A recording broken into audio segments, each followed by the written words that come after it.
জয় গৌর, জয় নিতাই। আজ 11ই চৈত্র 1431 ও 25শে মার্চ 2025 মঙ্গলবার একাদশী পাপমোচনী। এই পাপমোচনী একাদশীর দিনে আমি শ্রী চৈতন্য চরিতামৃত পাঠ করছি। আজ আমি পাঠ করছি শ্রী চৈতন্য চরিতামৃতের মধ্যলীলা প্রথম খণ্ড প্রথম পরিচ্ছেদ, শ্রী চৈতন্য মহাপ্রভুর শেষ লীলার সংক্ষিপ্ত বিবরণের শ্লোক 1 থেকে 18।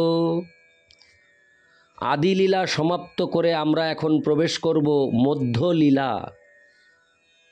সেই মধ্যলীলার প্রথম পরিচ্ছেদ থেকে প্রথম শ্লোক থেকে শুরু করব। হরে কৃষ্ণ কৃষ্ণ কৃষ্ণ হরে হরে, হরে রাম রাম রাম হরে হরে। শ্রী চৈতন্য মহাপ্রভুর শেষ লীলার সংক্ষিপ্ত বিবরণ। এই পরিচ্ছেদে শ্রী চৈতন্য মহাপ্রভুর সমস্ত মধ্যলীলার ও শেষ লীলার প্রথম 6 বৎসরের লীলাসমূহ সূত্রের আকারে বর্ণিত হয়েছে। হরে কৃষ্ণ কৌমারোহর শ্লোকটি পাঠ করে শ্রী চৈতন্য মহাপ্রভু যে ভাব প্রকাশ করেন তা শ্রীল রূপ গোস্বামীর প্রিয় সহং কৃষ্ণ শ্লোকে স্পষ্টীকৃত হওয়ায় শ্রী চৈতন্য মহাপ্রভু শ্রীল রূপ গোস্বামীর প্রতি বিশেষভাবে কৃপা করেন। এই পরিচ্ছেদে শ্রীল রূপ গোস্বামী, সনাতন গোস্বামী ও জীব গোস্বামীর বিরচিত সমস্ত গ্রন্থের উল্লেখ করা হয়েছে।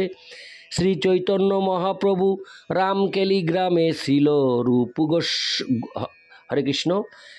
রূপ সনাতনকে কৃপা করেন। শ্লোক 1। যস্য প্রসাদাদজ্ঞ হপি সদ্য সর্বজ্ঞ তাং ব্রজেত স শ্রী চৈতন্য দেব মে ভগবান সংপ্রসীদতু। অনুবাদ: অজ্ঞ ব্যক্তিও যার প্রসাদে অচিরেই সর্বজ্ঞতা লাভ করে, সেই পরমেশ্বর ভগবান শ্রী চৈতন্য মহাপ্রভু আমার উপর তার অহৈতুকী কৃপা বর্ষণ করুন। ইতি শ্লোক 1। শ্লোক 2। বন্দে শ্রীকৃষ্ণ চৈতন্য নিত্যানন্দৌ সহোদিতৌ গৌরদয়ে পুষ্পবন্তৌ চিত্রৌ সন্দৌ তমনুদৌ। অনুবাদ: উদয়াচল রূপ গৌড় দেশে যুগ পথ সূর্য ও চন্দ্র স্বরূপ আশ্চর্যরূপে উদিত মঙ্গলদাতা জীবের অজ্ঞান অন্ধকার বিনাশকারী শ্রীকৃষ্ণ চৈতন্য ও শ্রী নিত্যানন্দকে আমি বন্দনা করি। ইতি শ্লোক 2। শ্লোক 3। জয়তাং সুরতৌ পঙ্গর্মম মন্দমতের গতি মৎ সর্বস্ব পদাম্বজৌ রাধা মদন মোহনৌ। অনুবাদ: আমি পঙ্গু ও মন্দমতি, যারা আমার একমাত্র গতি, যাদের শ্রীপাদপদ্ম আমার সর্বস্ব ধন, সেই পরম কৃপালু শ্রী শ্রী রাধা মদন মোহন জয়যুক্ত হন। ইতি শ্লোক 3। শ্লোক 4। দিব্যোদ বৃন্দারণ্য কল্পদ্রুমাধ শ্রীমদ্রত্নাগারো হরে কৃষ্ণ শ্রীমদ্রত্নাগারো সিংহাসনস্থৌ শ্রীমদরাধা শ্রীল গোবিন্দ দেবৌ প্রেষ্টালিভি সেব্যমান্যৌ স্মরামি। অনুবাদ: জ্যোতির্ময় শোভাবিশিষ্ট বৃন্দাবনে কল্পবৃক্ষ তলে রত্ন মন্দিরে সিংহাসনের উপরে অবস্থিত শ্রী শ্রী রাধা গোবিন্দকে প্রিয় সখীরা সেবা করছেন, আমি তাদের স্মরণ করি। ইতি শ্লোক 4। শ্লোক 5। শ্রীমান রাস রসারম্ভী বংশী বট তটস্থিত কর্ষণ বেনুষ্য নৈর গোপীর গোপীনাথ শ্রিয়ে হস্তু ন। অনুবাদ: যমুনার তীরে বংশী বটের তলায় রাস রস প্রবর্তক শ্রী গোপীনাথ বংশী ধ্বনি দ্বারা সমস্ত গোপীদের আকর্ষণ করছেন।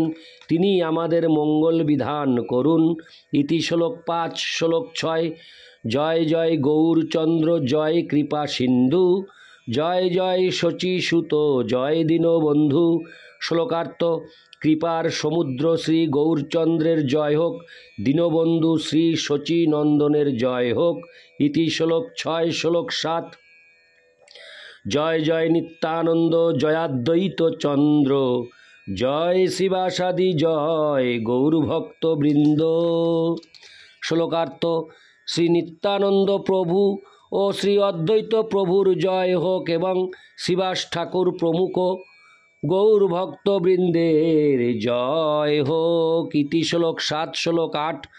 পূর্বে কহিলু আদি লীলার সূত্রগণ, যাহা বিস্তারিয়াছেন দাস বৃন্দাবন। হরে কৃষ্ণ। দাস বৃন্দাবন। শ্লোকার্থ: আমি পূর্বে আদিলীলা সূত্রের আকারে বর্ণনা করেছি, যা শ্রীল বৃন্দাবন দাস ঠাকুর বিস্তারিতভাবে বর্ণনা করেছেন। ইতি শ্লোক 8। শ্লোক 9। অতএব তার আমি সূত্রমাত্র কইলু, যে কিছু বিশেষ সূত্র মধ্যেই কহিলু। শ্লোকার্থ: তাই আমি সেই সমস্ত ঘটনা সূত্রের আকারে বর্ণনা করেছি এবং বিশেষ বিশেষ ঘটনাগুলি সূত্রের মধ্যেই বর্ণনা করেছি। ইতি শ্লোক 9। শ্লোক 10।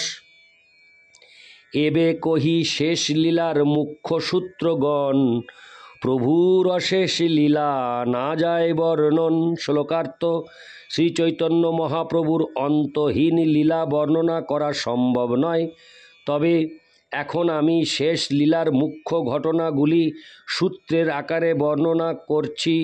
ইতি শ্লোক 10। শ্লোক 11 থেকে 12।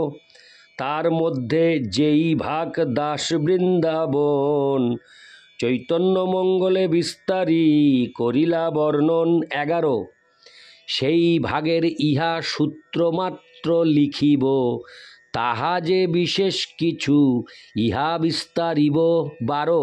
শ্লোক 12। আগের শ্লোকটি হলো 11, শ্লোক 11, এই শ্লোকটি হলো শ্লোক 12। শ্লোকার্থ: শ্রীল বৃন্দাবন দাস ঠাকুর শ্রী চৈতন্য মঙ্গল গ্রন্থে যে সমস্ত লীলা বিস্তারিতভাবে বর্ণনা করেছেন, সেগুলি আমি কেবল সূত্রের আকারে বর্ণনা করব এবং বিশেষ বিশেষ ঘটনাগুলি আমি এখানে বিস্তারিতভাবে বর্ণনা করব। ইতি শ্লোক 11 থেকে 12। শ্লোক 13। চৈতন্য লীলার ব্যাস দাস বৃন্দাবন, তার আজ্ঞায় করো তার উচ্ছিষ্ট চর্বণ। শ্লোকার্থ: শ্রী চৈতন্য মহাপ্রভুর লীলা বর্ণনাকারী শ্রীল বৃন্দাবন দাস ঠাকুর হচ্ছেন শ্রীল ব্যাসদেবের অবতার। তারই আজ্ঞায় আমি কেবল তার উচ্ছিষ্ট চর্বণ করছি। ইতি শ্লোক 13। শ্লোক 14। ভক্তি করি শিরে ধরি তাহারও চরণ, শেষ লীলার সূত্রগণ করিয়ে বর্ণন। শ্লোকার্থ: ভক্তি ভরে তার শ্রীপাদ পদ্ম মস্তকে ধারণ করে আমি এখন শ্রী চৈতন্য মহাপ্রভুর শেষ লীলার বিষয়বস্তু সূত্রাকারে বর্ণনা করব। ইতি শ্লোক 14। শ্লোক 15। 24 বৎসর প্রভুর গৃহে অবস্থান, তাহা যে করিলা লীলা আদি লীলা নাম। শ্লোকার্থ: শ্রী চৈতন্য মহাপ্রভু 24 বৎসর গৃহে অবস্থান করেছিলেন এবং সেই সময় তিনি যে লীলাবিলাস করেছিলেন তাকে বলা হয় আদি লীলা। ইতি শ্লোক 15। শ্লোক 16। 24 বৎসর শেষে যেই মাঘ মাস, তার শুক্ল পক্ষে প্রভু করিলা সন্ন্যাস। শ্লোকার্থ: 24 বৎসর শেষে মাঘ মাসের শুক্ল পক্ষে শ্রী চৈতন্য মহাপ্রভু সন্ন্যাস গ্রহণ করেন। ইতি শ্লোক 16। শ্লোক 17। সন্ন্যাস করিয়া 24 বৎসর অবস্থান, তাহা যেই লীলা তার শেষ লীলা নাম। শ্লোকার্থ: সন্ন্যাস গ্রহণ করার পর শ্রী চৈতন্য মহাপ্রভু আরও 24 বৎসর এই জড় জগতে অবস্থান করেছিলেন। সেই সময়ে তার যে লীলা তাকে বলা হয় শেষ লীলা। ইতি শ্লোক 17। শ্লোক 18: শেষ লীলার মধ্য অন্ত দুই নাম হয়, লীলা ভেদে বৈষ্ণব সব নাম ভেদ কয়। শ্লোকার্থ: শেষ লীলার মধ্য ও অন্ত নামক দুটি ভাগ, লীলা ভেদে বৈষ্ণবেরা এই বিভাগ করেছেন। ইতি শ্লোক 18। হরে কৃষ্ণ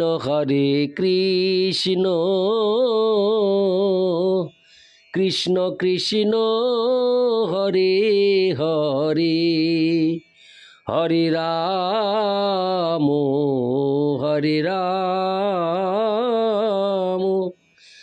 রাম রাম হরে হরে। জয় গৌর, জয় নিতাই।